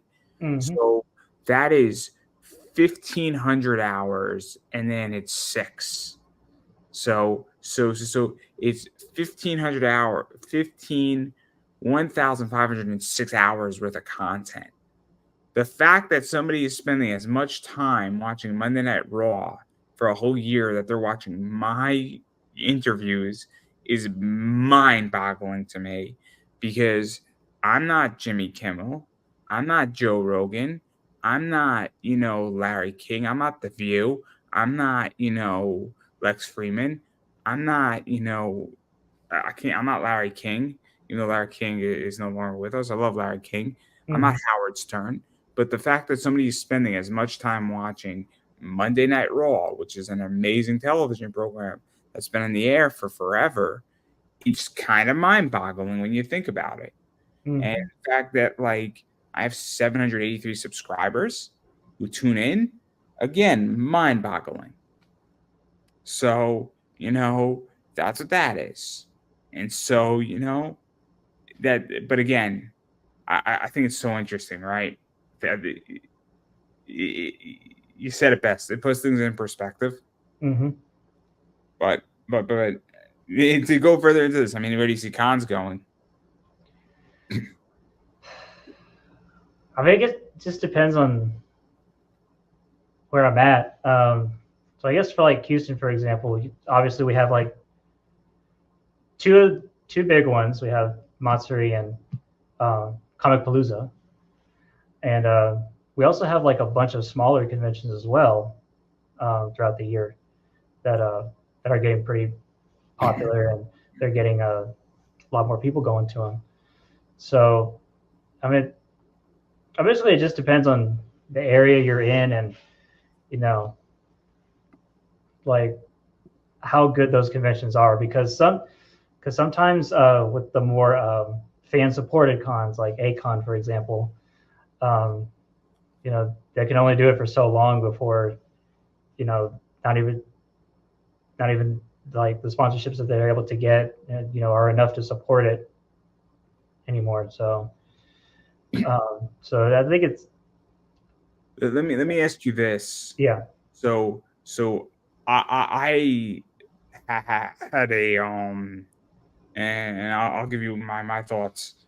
So because I feel that Comic Cons are dying. I don't think anime cons are dying.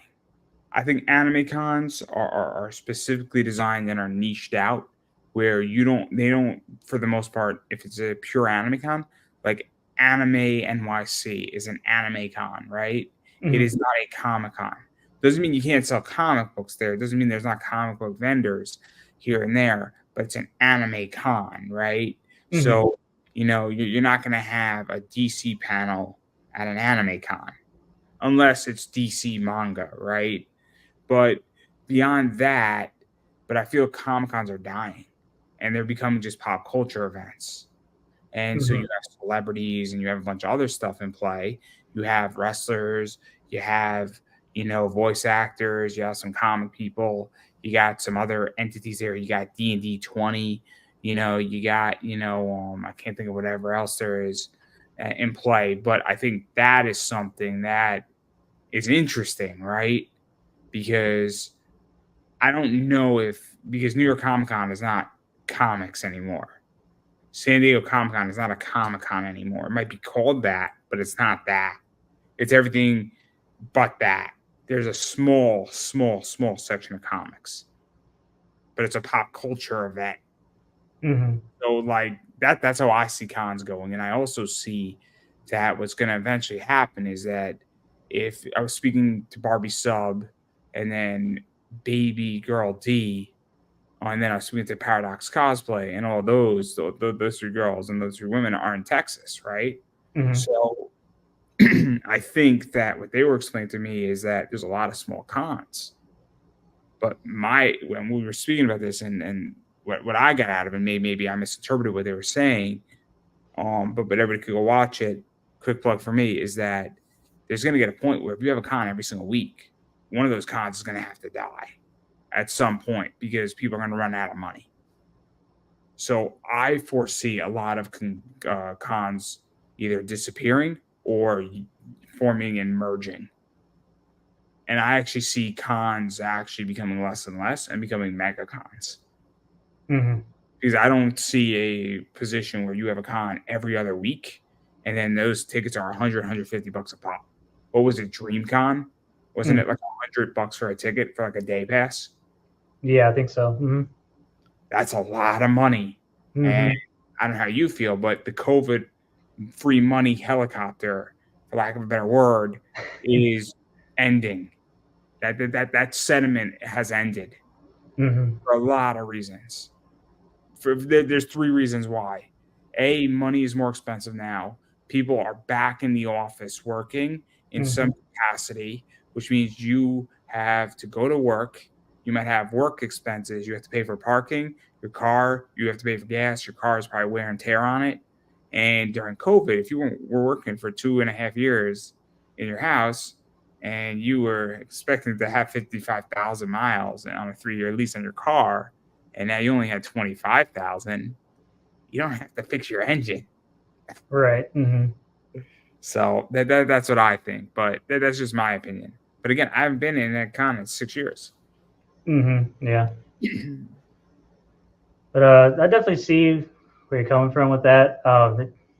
Everything's expensive nowadays, and everything, our wages haven't reciprocated with that. So it's a lot harder for people to justify going out like a Saturday or even a It's also weekend. it's also that, but also think about this, right? You Mm-hmm. have an anime con, you have a concert, you have a baseball game, you have going to the bar, or you have let's Netflix and chill Mm-hmm. and let's order pizza, right? Or you have a wrestling event, or you have, a D&D or a Magic the Gathering draft night. All of a sudden, there is so many options on the table, right? So next week, I'm going to the movies with my friends, right? On a Mm-hmm. Wednesday. I legitimately have 20 options that all cost the same $20 on my Wednesday. So I picked one of them. Me and my friends could have gone to Magic the Gathering draft night at a comic store on Friday that week and Mm-hmm. spent $20, got 3 pieces of pizza, had 2 or 3 sodas, and played Magic the Gathering until like 4 in the morning. So in that's what it is. So, but I digress. I mean, I have my opinions. Everybody can agree or disagree, but I just think things are massively expensive now. And I also think, but I don't think they're. No. Actually, I should correct myself. I don't think things are massively expensive. I think things are expensive. I think though that there's more choice, Mm-hmm. and so I have a million choices, all for the same price. So that's what I think, and that's why I don't go to cons, because I can get everything I want, legitimately sitting in my house. Yeah, I mean, it just definitely depends on what you're interested in nowadays. Think you could definitely be interested in different things now compared to 6 years ago. So I think I like mean, for anime is cheaper than it's ever been. mhm, Mangas, if you want to read One Piece legally, it is $3 a month. yep. If you want to read about 60% of the comic market, it's about $5 a month digitally. Mhm. So things are actually not that expensive. I can get everything I want on my iPad. Not everything, actually, that's not true. 80% of what I want I can get on my iPad for less than $30 a month, Mhm. which is insane. But going to a con is so expensive. Yep. I digress. Yeah, that I definitely, as far as that goes, like you definitely have to be a little more picky when it comes to what events you want to go to and whatnot. Because yeah, because everything's expensive, and there's so much options for you to do with your free time nowadays. So, you know, I also have a gambling habit, so that probably doesn't help. yeah. The amount of money between Thursday and Monday that I gamble during football season is anywhere from 250 to $500 a week. hmm That doesn't mean I lose that money. I want to make that crystal clear. I'm very good at what I do, Yeah. but I need that money in my account because when there's a blowout game, I clean house. hmm Let's just say when the New York Giants played the Vikings, by the end of that first quarter, if you didn't put $250 on the Vikings, you were a moron. It was crystal clear. It was crystal clear. It hmm wasn't even a discussion. It was clear as a whistle. hmm Let's just say that I cleaned up on my $250, about $60. Let's just say that I did all right. And then hmm what did I do with my $60? Well, that's a different discussion. No, no, no, no, no, no. I bought myself a six pack and then I wound up investing the rest in the stock market, which is also a different discussion. But hmm I figured I deserved the six pack. Um, Yeah. Yeah. Treat yourself. it's all right. Everybody can make fun of me for the six pack I bought. It was a twisted tea because they're all a little twisted. A little Um, bit. I know I am. but that's my point is that so in case anybody hasn't figured out that I'm a political science like economic major type of guy. I'm the guy who when he sees a penny on the floor, I pick it up. Is it heads up? Oh, I don't care. I say now I have one less penny to get to my next million. hmm It's a nice way of looking at it. See, but you can only say that if you actually have a million. hmm See, if you only have 100,000, you could say now it's one less penny till I have 100,000. hmm Now, if you say I have no money, I guess well now you're a penny richer. Yeah. It's all about positive vibes here. hmm It's all a matter of perspective. No. But I'm the guy who picks up a penny. I'm like, oh man, now I need to find one less penny for my next $1,000,000. hmm But I digress. It was me for a while. Nothing got accomplished. Like usual on my show. No. Again, all jokes aside, just remember that if you find an old man, hopefully it's in the Zelda game. I think he gives you a boomerang at some point, right? No, I think if it's the first man you run into, then he gives you a wooden sword. You find I the thought boomerang in the level 1 dungeon. so you don't have a sword at the start of the game in the first one? Mm-mm. Oh my god, that poor bastard Link. That poor child. I mean Zelda wasn't even in. Was Zelda in the first game? Yes, she was at the end. It's been a while since I played the first one. Oh yeah. Isn't it after the first dungeon? Can't you like go beat the 8th dungeon next? Um, I forget, but I think you can. I know you can do it out of order because you can go after one. You can go to like 2 or 3 and beat those pretty cleanly. Um, Because I thought you were supposed to theoretically. Isn't it that if you go to like 4, I think you go to 4 after like 1, right? And then if 4 is a little bit tougher, but then you get like like you get certain items in 4 that make 2 and 3 go super quick. mhm. Um, but again, it's been a long time since I played it. Yeah, but I think you can access A because it's the dungeon in the bush, and you get the candle on one. I think, or 2, one of those. But oh At no, the you can buy from the shop. Sorry. Yeah, isn't it like I mean, again, it's been a while. My Yeah. favorite, I mean, I remember Minish Cap better because my Mhm. favorite thing in Minish Cap is that you get the lantern and you can set the whole grass on fire. just watch it eat up everything. No, it's so much easier because then it Mhm. reveals enemies, and then so like I used to love getting like the mole claws because then you could dig up rupees, Yeah. and then that's how you get all the statues in that game. Mhm. What you do is that you dig it up right by your house. You get like 20 rupees, and then you go in your house and you go out and then you do it again. And you go in your house, do it again, and then you go in your house and do it again. And then all of a sudden you have like 900 rupees. Then you got to go to the slot machine. Then you got to buy a bigger wallet, and you got to repeat it Mhm. again and again. And that's how I got all the statues. It took me like 7 hours. Oh my god, just farming rupees at your house. It was great. Mhm. It was like the best thing. I'm like, okay, cool. We're gonna do this. Got all the Yeah. statues, got all the stuff. It was great. Mhm. Yeah, that's I awesome. wanted all like my little figurines. It was great. It's Mhm. lovely.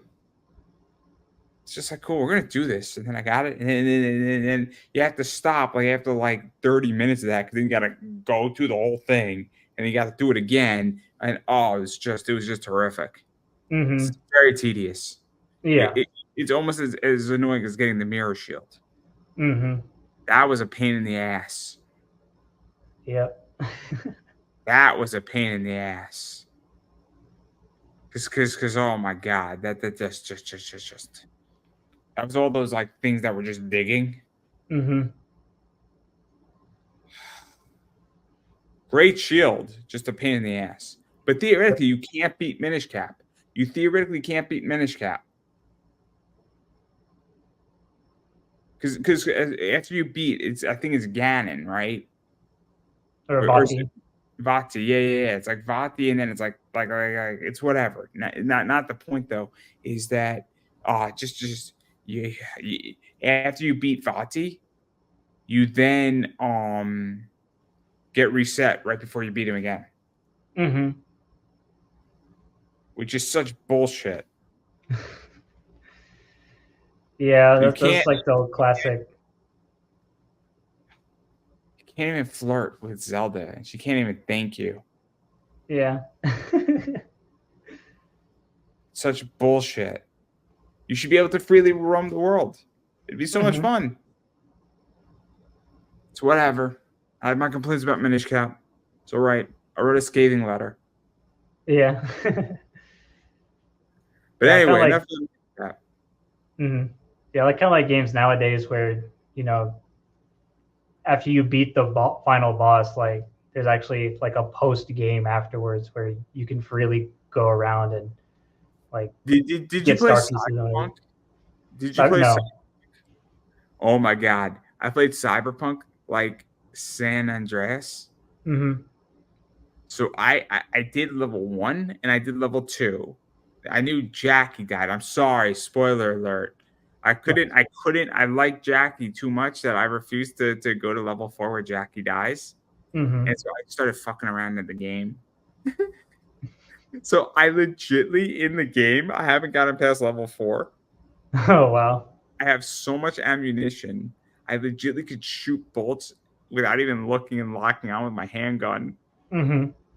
So I'm hiding behind something and I'm just shooting bullets and they just automatically lock onto the target and like swerve. Like, you know how in the movie Wanted they did the bolt swerve? Yeah.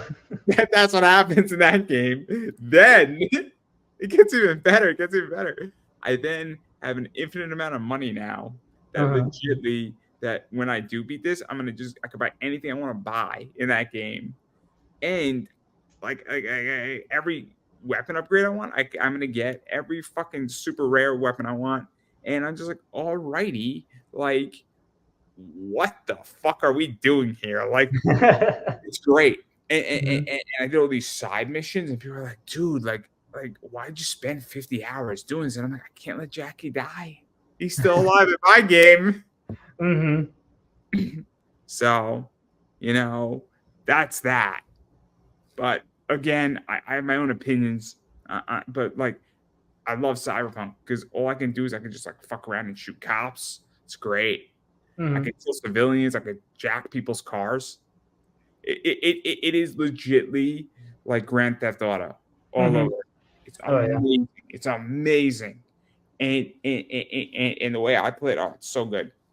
And that's what I want a Minish Cap to be after I beat Vati. I just want to roam the world of Minish Cap and have a good time. Do all the side mission. No, we can't have that. Yeah. Broke my heart. And 2. Maybe I need a Kinstone to fix it. Yeah. Maybe a red one.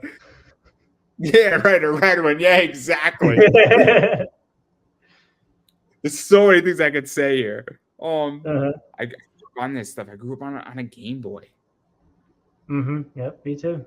A Game Boy was like my fourth friend.